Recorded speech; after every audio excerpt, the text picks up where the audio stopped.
안녕하세요. 소소한 일상의 아름다움을 발견하는 언니 스토리방입니다. 오늘은 제가 책을 하나 소개시켜 드리려고 하는데요. 아이 친구 엄마라는 험난한 세계라는 책이에요. 박혜란 님이 지으셨는데요. 제가 이 책을 선물을 받아가지고 읽어봤는데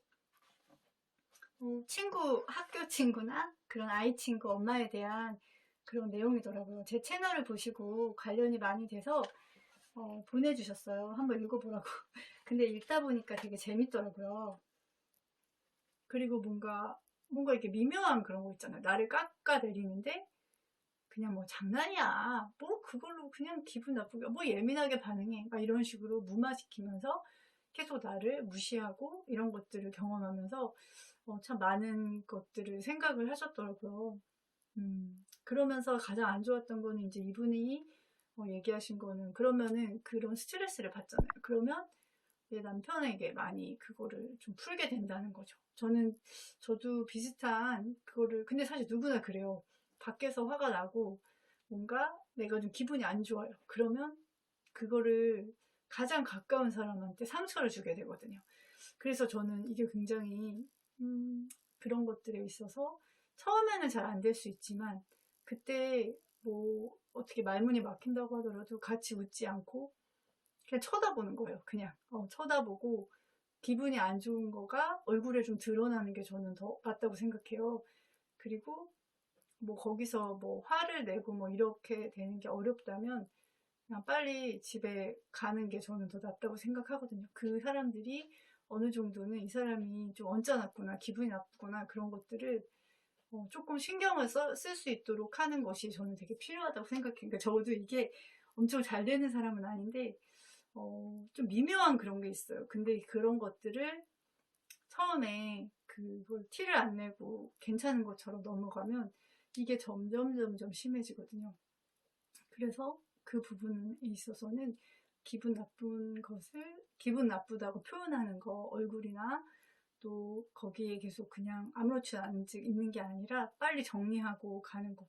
그리고 아이에 있어서도 그런 경우가 있어요. 그러니까 어떤 모임에 저도 봤는데 어떤 아이가 다른 친구들한테 계속 좀 놀림을 당해요. 그리고 얘가 한 거를 막 친구들이 망치는데 그 엄마가 그 엄마, 이 아이 당하는 아이 엄마는 되게 기분이 안 좋은 게 좀 느껴지는데 집에 가지를 않으시더라고요. 제가 이제 밖에서 본 건데 그리고 되게 얼굴이 울그럭불그럭한데 너무 어떻게 해야 될지 모르고 또 다른 엄마들은 모른 척하는 분위기? 모를 수도 있고 모른 척하는 사람도 있고 그러니까 그런 상황에서 내 아이를 당하고 있을 때 보호하는 거 그때 그 가장 좋은 거는 그렇게 하지 말라고 하면서 개입하는 게 좋지만 아이들이 어렸을 때 근데 그게 좀 쉽지 않은 경우에는 빨리 아이를 데리고 집에 가는 게 저는 더 좋다고 생각하거든요. 그래야지 그 엄마들도 조금 신경을 써요. 눈치를 보고. 저는 그거를 좀 말씀드리고 싶고요. 그리고 여기서 저도 이제 이 얘기가 나왔었는데 이러쿵저러쿵 간섭하는 엄마들이 있어요. 여기서 육아 간섭이라고 해서 말씀해 주셨는데 적정선 이상을 넘으려고 하는 엄마들이 있어요. 양육 방식을 터치한다든지 뭐 교육 방식에 대해서 말한다든지 근데 똑같은 위치잖아요. 그리고 본인이 알면 얼마나 알겠어요. 그리고 내 아이를 아는 거 나예요. 근데 막 해서 이러쿵저러쿵 말을 하면서 뭐 그러면 안 되지. 그리고 뭐 이거 지땐 이거 해야 돼. 근데 그게 뭐 선배로서 정말 우리 아이를 생각해서 고맙게 해주는 말이면 저도 당연히 고맙죠. 너무 그거는 진짜 너무 고마운 일이고 저도 귀담아 듣지만 그게 아니라 자기가 위에 있으면서 나를 가르치려고 하고 우리 아이를 자기 기준으로 평가하려고 하고 그런 것에 있어서는 기분이 나쁘잖아요. 적정선을 지켜야 된다는 거. 다른 사람의 양육 방식을 함부로 저는 막 평가하고 그거에 대해서 내 방식만 고집하면서 상대방을 잘못했다라고 얘기하는 거는 좀 조심스러운 부분이라고 생각을 해요. 그 얘기가 이제 나오고요. 그리고 사실은 외롭죠. 엄마들하고 뭐 안 만나면 돼. 그냥 뭐 그런데 껴 이렇게 할 수 있지만 때로는 어쩔 수 없이 또 끼게 되는 경우도 있고 그리고 그 안에서 도움이 될 때도 있어요. 그리고 좋은 사람들도 있고요. 근데 저는 여기서 이제 이 어머님이 이 작가님이 얘기해 주신 거 좀 공감이 많이 되더라고요. 근데 이제 적절한 선을 넘어오는 사람에 대해서는 딱 내가 선을 그어주는 거 필요하고, 또 호구로 나를 생각하지 않도록 처음부터 그거에 대해서 명확하게 안 되는 건 안 된다고 얘기를 하고, 그거는 어려울 것 같다. 그러니까 저 같은 경우는 예를 들면 저는 다른 친구한테 우리 아이를 사실 부탁하진 않아요. 그리고 예를 들면은 어떤 엄마가 뭐 가끔 뭐 태워줄게라고 해도 그냥 아이가 올 수 있으면 굳이 부탁하지 않고요. 그리고 그 엄마가 만약에 이제 가끔 해주신다? 그럼 나도 그 아이를 해주거든요. 그러니까 이게 동등하게 가야지, 물론 똑같이 이렇게 갈 수는 없지만, 한 사람이 일방적으로 한다는 거, 그것도 사실은 저는 좀, 좋지는 않다고 생각해요. 좀 애매한 상황이 있을 수도 있는 거예요. 그리고 만약에, 저는 또 아는 분이, 이제 아이를 많이 놀러 보내라고 해서 많이 보냈대요. 근데 알고 보니까 그 엄마는 아이들 노는 거 신경도 안 쓰고 있었고, 아이들끼리는 그 아이가 자기네 집이니까 이 아이에게 되게 함부로 했던 거예요. 근데 이 아이는 또 엄마한테 말을 안 하고 있었었고, 가서 행복하고 즐거웠던 게 아니라 거기서 그냥 이 아이가 얘를 함부로 하면서 놀잇감처럼 된 거죠. 그런 상황이 저는 되게 안 좋다고 생각을 하고, 그리고 그리고 또 너무 지나치게 나한테, 그러니까 우리 아이한테 많은 호의를 베푼다? 그것도 저는 좀 그렇게 원하진 않아요. 그렇게 고맙진 않더라고요. 왜냐면 그랬을 때 또 뭔가 바라는 게 보통은 있어요.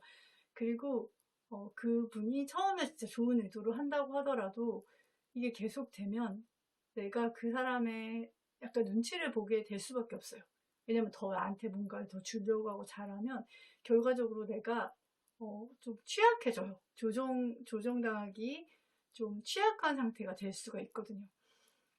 왜냐면 내가 할 수 있는 건데 굳이 계속 그 사람이 도와준다고 해서, 특히 아이와 관련된 것들을 함부로 이렇게 하는 거는 저는 이렇게 약간 선을 긋는 편이에요. 네. 그리고 또 어떤 엄마 같은 경우는 또 이제 아이 데려다 줘야 돼. 그러니까 아이가 이제 그 엄마가 뭐 예를 들면 차가 없었어요. 그래서 좀 이렇게 뭐 병설 유치원 같은 데 보내야 되는데, 사실 저는 이제 애가 많다 보니까 가는 시간이 조금 뒤죽박죽이고 해서 제가 자신이 없더라고요. 그게 너무 근데 안타까운 하죠. 그래서 제가 딱 선을 그어서 얘기한 거는, 제가 애가 이제 한 명도 아니고 또 저도 막 지각을 하기 때문에 그런 거는 못해도 뭐 하원하는 시간 똑같으니까 그때는 비가 오거나 꼭 못 오실 경우에 부탁하시면 제가 꼭 이렇게 잘 데리고 오겠다. 그 정도 내가 할 수 있는 선에서는 얘기를 했고, 근데 이제 이게 매일이 될 수는 없는 게, 저도 우리 둘째만 있는 게 아니라 뭐 셋째까지 데리고 와야 되니까 여러 명을 저도 데리고 와야 되기 때문에, 우리 아이도 셋이다 보니까 이거를 누구를 다 챙겨서 할 수도 없는 거예요. 내가 할 수 있는 것만 이렇게 하는 거죠. 근데 비가 올 때는 사실은 막 그 대중교통으로 이동하는 게 되게 힘든 일이고, 또 하원할 때는 똑같이 끝나기 때문에 내가 별로 뭐 그렇게 막 엄청 힘들어서 하는 게 아니거든요. 힘들어서 하는 게 충분히 해줄 수 있는 것이거든요. 그래서 저는 어떤 선을, 또 내가 도와주고 싶은 마음이 있더라도 또 너무 이렇게 처음에 모든 걸 다 해주겠다, 좋은 의도로 해도 그게 책임을 질 수가 없어요. 그건 끝까지 해줄 수 없는 거잖아요. 그러니까 내가 해줄 수 있는 만큼만 약속을 하는 것이 저는 더 좋다고 생각해요. 지금 오늘은 한 3분의 2 정도 했고, 뒤에 부분도 다음에 영상에 담을게요. 언니 스토리 맘이었습니다.